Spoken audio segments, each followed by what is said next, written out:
نحمده ونصلي ونسلم على رسوله الكريم أما بعد فقد قال الله تبارك وتعالى في كلامه المجيد وفرقانه الحميد فأعوذ بالله من الشيطان الرجيم بسم الله الرحمن الرحيم وتعز من تشاء وتذل من تشاء صدق الله العظيم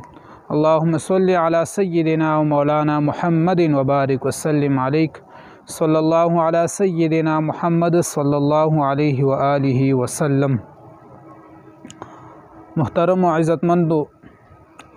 خدای پاک جل جلاله چې چاته خوښه شي هغه ته عزت ورکي،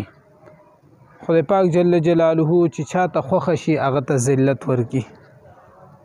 عزت او ذلت ورکول والا الله جل جلاله ذات دی. څو ورځې وړاندې په امریکا کې یو واقعه راغلی وه چې پاکستانی امام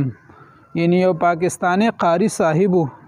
چې دا په امریکا کې په یو مسجد کې امام و. د به خپله امامتي کوله، د امامتۍ سره سره به دغه قاری صاحب د مدرسې درس هم کولو. یو مدرسه ورسره وه خو لږه فاصله کې وه،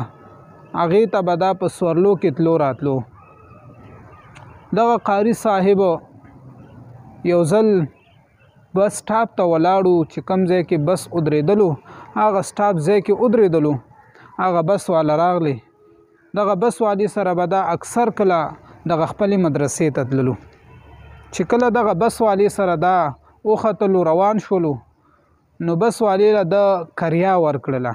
چې څومره کریا د ده کېدله هغه ټوله کریا د ورکړله. دغه قاری صاحب له چې کله بس والی واپس خپلې پیسې ورکولی، هغه بقایا پیسې ورکولی، نو په هغې کې 20 سنټ یعنی په ډالر کې 100 سنټ او بس دغه 100 سنټو کې د 20 سنټ دغه زیاتی روپۍ دته میلاو شولي، یعنی 20 پیسې ورته زیاتی میلاو شولي. چې کله ورته دغه 20 پیسې زیاتی میلاو شولي، قاری صاحب چې کله خپلې پیسې وشمارلې، نو هغه سوچ کولو چې ما ته دا 20 پیسې زیاتې راغلی دي، دا 20 سنټ ما ته زیات راغلی دي،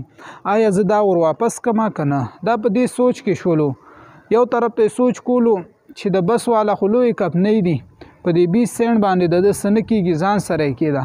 بل طرف ته سوچ کولو چې موږ له خو اسلام دا اجازت نه راکوي چې پردی حق وخوره. نو دا چې کله د بس والي اواز وکړلو چې قاری صاحب ستا ځای راورسېدلو، هغه په خپل سټاپ باندې کوزېدلو، نو دغه قاری صاحب بس ډریور له چې کوم دی 20 سنټ چې کومې زیاتي روپۍ وي هغه ورکړلي، واپس یې ورکړلي چې دا ستا نه ماته زیاتي راغلی دي. چې کله دغه 20 سنټ ور واپس کړل، بس والا ډریور وایي قاری صاحب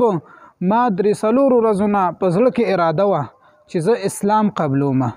خو آیا ورېږه د اسلام په باره کې زه ګورم معلومات کوم چې آیا دا اسلام څنګه دین دی، دا پردی حق خوري که نه خوري، دا 20 سنټ چې کومې دا 20 پیسې تا ته زیاتې میلو شوي دي، دا ما په خپله خوښه باندې تا ته زیاتې درکړې وي چې ما ته معلومولی. نو دغه قاری صاحب ته ډریور وایي چې زه به تا له مسجد ته درځم، مدرسې ته به درځم او تا سره به زه بیعت کوم او ستا سره به زه اسلام قبلوم، چې په کوم اسلام باندې تی په دغه اسلام باندې به انشاءالله زه هم مشرف کېږم. چې کله د قاری صاحب د بس نه کوش ولو، نو قاری صاحب چې وکتل، الله جل جلاله ته په جړا شولو چې الہ العالمین ما په 20 پیسو باندې ستا اسلام خرڅ کړو، خو الہ العالمین دا ستا کرم چې ما له دې په زړه کې دغه یره واچوله چې دا اسلام پردی حق نه مني، پردی حق اسلام نه خوري. نو دغه انسان دغه قاری صاحب هغه پیسې واپس کړلې او خدای پاک جل جلاله ته په جړا شولو او شکرونه ویستل. یاد ساتئ عزتمندو، دغه قاری صاحب له الله جل جلاله په امریکا کې د کافرانو په ملک الله جل جلاله عزت ورکړلو. ځکه خدای پاک فرمایي وتعز من تشاء وتذل من تشاء. خدای پاک چې چاته خوښه شي هغه ته عزت ورکي، چاته چې خوښه شي هغه ته ذلت ورکي. یاد ساتئ عزتمندو. بل طرف ته که انسان وګوري په 14 اگست کې د بار ملک نه د پردو ملکونو نه زنانه راغلي پاکستان ته د 14 اگست د مناویدلو لپاره اسلام آباد ته راغلي وي، نو د هغې نه چې کوم دی د پاکستان نوجوانان هغه تینا را غیر چاپیر شو تو شول تینا او غي سره چې کوم د سو کړلو زیاتې ور سره وکړلو نو آیا هغوی به الته څه محسوسوي دغه انګریزانی دغه چې بېدینه وي دغه په مذهب باندې خبرې نه وي دغه زنانه هغوی به ځان څه محسوسوي چې د پاکستان عوام څنګه خلک دي او بل طرف ته د قاري صاحب دغه عزت ته ګوره چې خدای پاک ورله ورکړلو او یو طرف ته د هغه انګریزو عزت ته دغه پاکستانیانو لاس ور واچولو دغه پاکستانیانو نوجوانانو هغوی لاس ور واچولو او هغوی عزت تار تار کړلو نو هغوی به په ذهن کې څه وي دغه انګریزان به په ذهن کې څه وي چې آیا پاکستانیان دغه کارونه کوي نو د دې نه چې کوم دی ډېر فساد جوړیږي الله جل جلاله دې وکړي چې څومره نوجوان طبقه ده الله جل جلاله دې ټول نیکان صالحان کی سره زمونږ د الله جل جلاله ټول ته د عبادت کولو توفیق ورکي او د بدو کارونو نه د بدو خواهشاتو نه د الله جل جلاله ټول مسلمانان محفوظ ساتي آمین یا رب العالمین وما علینا الا البلاغ المبین